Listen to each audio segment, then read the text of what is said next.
hacer una distinción en el depresivo, mejor dicho, que es aquella persona que está viviendo en el pasado, ¿no? Vive de lo que fue, de lo que ya no es, ¿no? Es una primera distinción que hacemos todos los psicólogos, ¿no?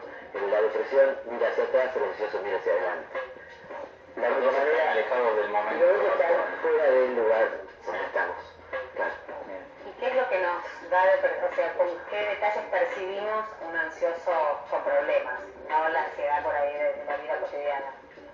Bueno, ¿cuándo se vuelve un problema, no? Algo que por ahí es normal, digamos, en algún claro, como ustedes bien decían, la ansiedad en una medida es normal, es lo que nos hace levantarnos cada día, pensar qué hacer, en fin, resolver cosas, ¿no? Sí. Ahora, ¿cuándo se vuelve un problema?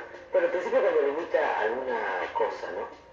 Por ejemplo, un tipo de ansiedad, que es la ansiedad social, limitaría a las personas a lo mejor a exponerse a situaciones de encuentro con otros, a ir a una reunión, no sé, a dar una clase, ¿no? Entonces ahí tendríamos un primer grado de nivel de ansiedad un poquito fuera de control, ¿no? Supongamos, algún profesor que tuviera, digo un ejemplo cualquiera, ¿no? Profesor que tuviera que dar clases, es muy común por otra parte, ¿no? Y exponerse frente a los alumnos es algo que le genera ansiedad, a veces hasta el punto de no hacerlo, ¿no? Me ha pasado de invitar a algún profesor de muchos años de profesión y decirme, no, pero yo dar clase delante de otros, ¿no? Es un caso muy bueno, es una situación que lo está limitando en alguna medida, por ejemplo, poder dar algo más a otras personas. ¿Qué tipo de tratamientos son los que se plantean en estos casos? Digamos, ¿cuáles son los recursos con los que se cuenta para combatir también estos miedos, ¿no? Porque al fin y al cabo son miedos por ahí a enfrentarse a situaciones de supuesto riesgo, que no es tal, pero como bien decía el texto, por ahí uno lo siente como tal, aunque no sea así. Digo, ¿cuáles son las alternativas para combatir esos temores? Bueno, como la ansiedad es una cuestión que tiene que ver con lo fisiológico, con lo psicológico y diría con el contexto, quizás porque esta es mi mirada, digamos, siempre trato de ver las cosas en contexto, eso es lo sistémico, ¿no? Creo que tiene distintos abordajes. Desde lo fisiológico uno podría pensar en técnicas claramente que tienen que ver con aprender a respirar, aprender bueno, el arte de vivir es un ejemplo de esto. Tienen desarrollado una técnica muy específica de cómo controlar la ansiedad a través de la respiración. Práctica de yoga, sí. Y otras prácticas como el yoga. No, no necesariamente. Digo, una de tantas, ¿no? Cualquier otra técnica estando dentro todavía del aspecto fisiológico que tenga que ver con lo que decíamos antes, ¿no? Juan Pablo, de poder estar en el aquí y ahora, ¿no? Y que eso tendría que ver con, bueno, por ejemplo, técnicas que tienen que ver con meditación, concentración de la atención, pues también una de las cosas que pasa con la ansiedad es la dispersión, no sé, no poder estar acá porque estoy acá y estoy un poquito acá. No el trabajo físico, porque veo que todo gira en torno a apaciguar, no, por ejemplo, no sé, caminatas o nada aeróbico, Sí. O sea, no generar el otro de costado, o también sirve. Sí, yo creo que sí. También. Me parece bueno tu comentario porque en realidad uno no baja las revoluciones simplemente sentándose y meditando. Por ahí hay que hacer algo, efectivamente, creo que hay que estar bien físicamente, estar en estado, bien, a veces hace falta gastar energía física, sobre todo cuando hay mucho gasto mental y poco físico. Claro. Para poder justamente entrar más fácil en este segundo momento, digamos, de concentración y de... Ahora en este último periodo se podría hablar de unos cuantos años, se habla muchísimo de los ataques de pánico, de que cada vez lo sufre más personas que quizás están a nuestro alrededor. ¿Cuál es el primer síntoma como para detectar esto? Porque esto, bien decía el informe, es una consecuencia de un ansioso quizás elevado, ¿no? Claro.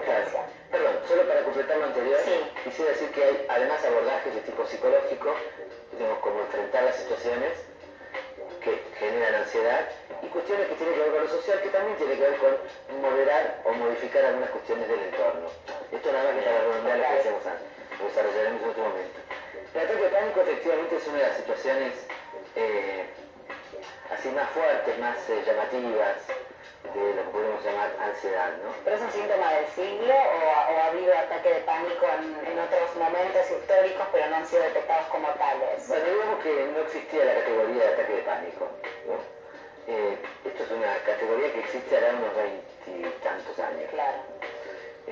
No podríamos afirmar que no había ataques de pánico. Lo que sí podemos decir es que la ansiedad va en aumento a lo largo del tiempo, ¿no?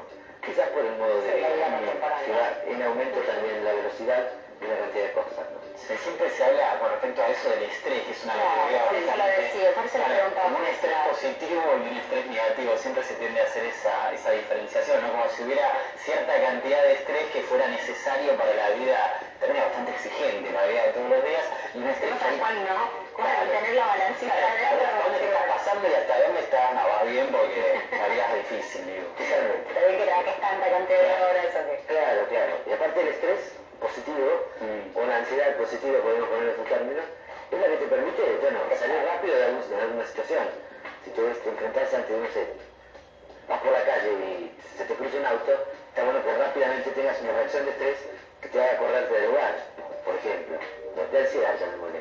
Porque el estrés es otra cosa. El estrés ya es, como si dijéramos, para hacerlo fácil, una ansiedad prolongada, ¿no? En el tiempo. Y respecto al ataque de pánico que preguntabas, es una situación que la gente que la vive es una situación terrible, porque lo vive como con esta sensación de que se va a morir, ¿no? Sin ninguna causa física aparente, pero la sensación es me voy a morir. La buena noticia es que nadie se murió de un ataque de pánico. Y el que lo tuvo una vez, y alguien le explicó que no, lo sabe. No obstante, queda esa sensación, y como sensación, bueno, por ahí a veces el problema es que ya no va a tener más el ataque de pánico, pero le queda la idea de que puede llegar a tenerlo. Y entonces se genera una segunda rueda de ansiedad. Miedo a volver a ocurrir, a que vuelva a ocurrir, ¿no? Cristina, a veces está bueno, más allá de lo teórico, también hablar de casos particulares. Sabemos que existe el secreto profesional, ¿no? Pero si nos puedes contar por ahí algún caso relevante que hayas tenido con tu experiencia y que hayas logrado una modificación bastante profunda. Recordamos que estas son cosas que no se solucionan ni de la noche para la mañana ni tampoco de manera automática, es decir, ni siquiera sé si de todo se llega a solucionar, o sea, es nada más como tratar de apaciguar algunos conflictos, ¿no? En caso de un ataque de pánico he tenido varias situaciones, por supuesto que no voy a mencionar a nadie, pero recuerdo un caso ahora en este momento de una persona que, porque yo creo esto, que el ataque de pánico no viene en cualquier momento. O sea, si bien es un ataque así que aparece súbitamente, inexplicablemente, y puede aparecer en la calle, en la casa, en cualquier lado, tiene una razón no demasiado lejana en el tiempo que hace que detone eso. Entonces, la terapia que yo he utilizado en estos casos, creo que tiene que ir siempre por dos vías. Una que es primero controlar la situación que genera esa ansiedad, ese miedo, o sea que la persona que tiene el ataque de pánico sienta que tiene una herramienta de control por si le vuelve a ocurrir. Obviamente, una primera herramienta que puede manejar un psiquiatra, no un psicólogo, un psiquiatra, es dar una medicación. A veces ya vienen medicados, ¿no? Y buscan justamente no tener esa medicación. Otro tipo de herramienta es tener un control, por ejemplo, como decíamos, con la respiración, ¿no? Poder saber que uno puede parar, esperar, y que eso va a pasar. ¿Pero cuál era el conflicto, por ejemplo, de esa persona?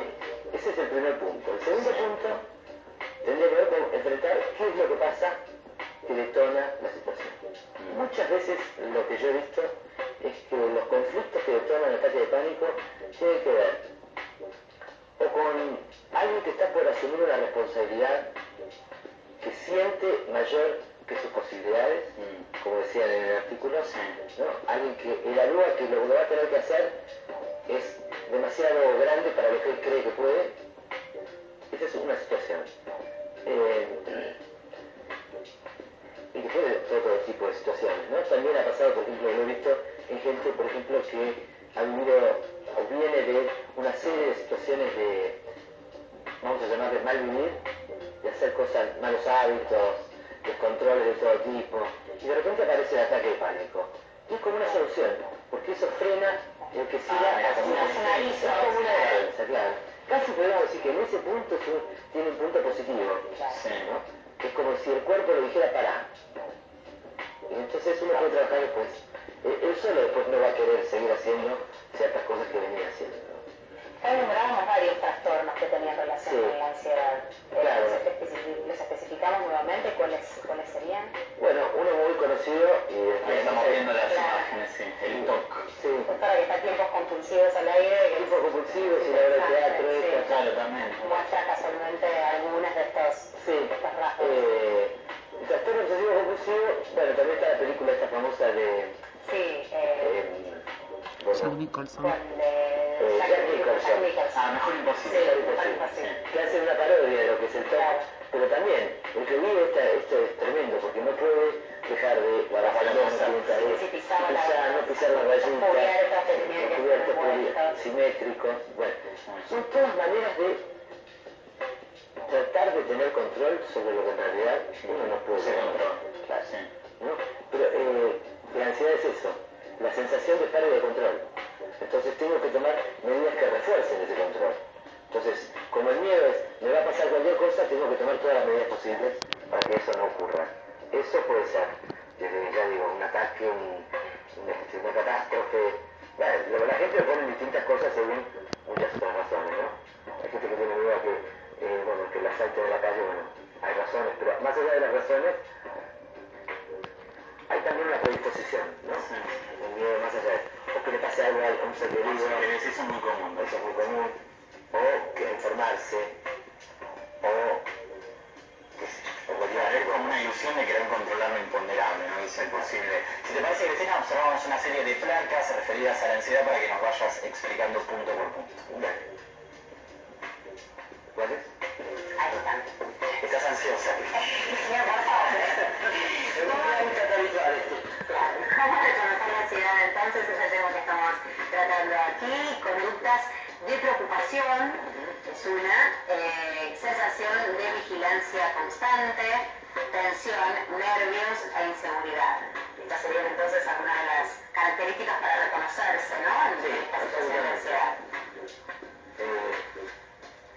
Ahora, vamos a la segunda, incertidumbre del mundo circundante, insomnio, sensaciones de peligro y de temor, bueno, características para poder Bueno, si fuese por el detectar insomnio, ansiedad. yo sería una ansiosa. El insomnio es bastante habitual en muchas Y la personas. incertidumbre del mundo circundante también. Sí. Bueno, acá hay dos puntos muy buenos. Sí, el insomnio sin duda, que es un indicador, pero también el insomnio genera ansiedad, ¿no? Es un círculo vicioso. Claro. Porque si uno no duerme bien, obviamente el día siguiente está un poquito peor.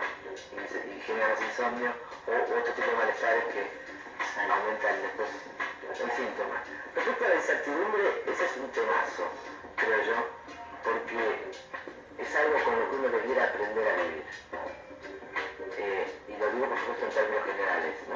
Todos tratamos de llevar una vida tranquila y de tener certeza sobre un montón de cosas, y es como si pudiéramos pensar en tener certeza en la mayoría de las cosas, sabiendo que las cosas van a seguir cambiando y que no sabemos Sí. qué nos va a O sea, pasar es como un cuando. TOC pero abstracto eso, porque es pretender tener, digamos, el control de cosas que no se pueden controlar también, ¿no? La vida no se puede controlar. Claro. Y el ansioso quiere controlarla. Todos queremos Es un gran iluso. Todos queremos controlar un poco.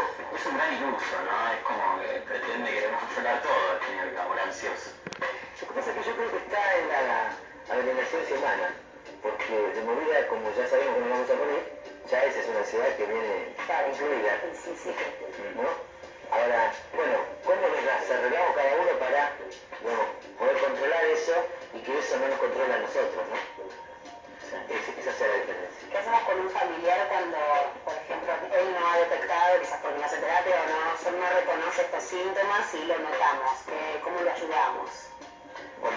Cuando detectamos a alguien cercano que posiblemente tiene estos síntomas y quizás no fue percibido por él mismo.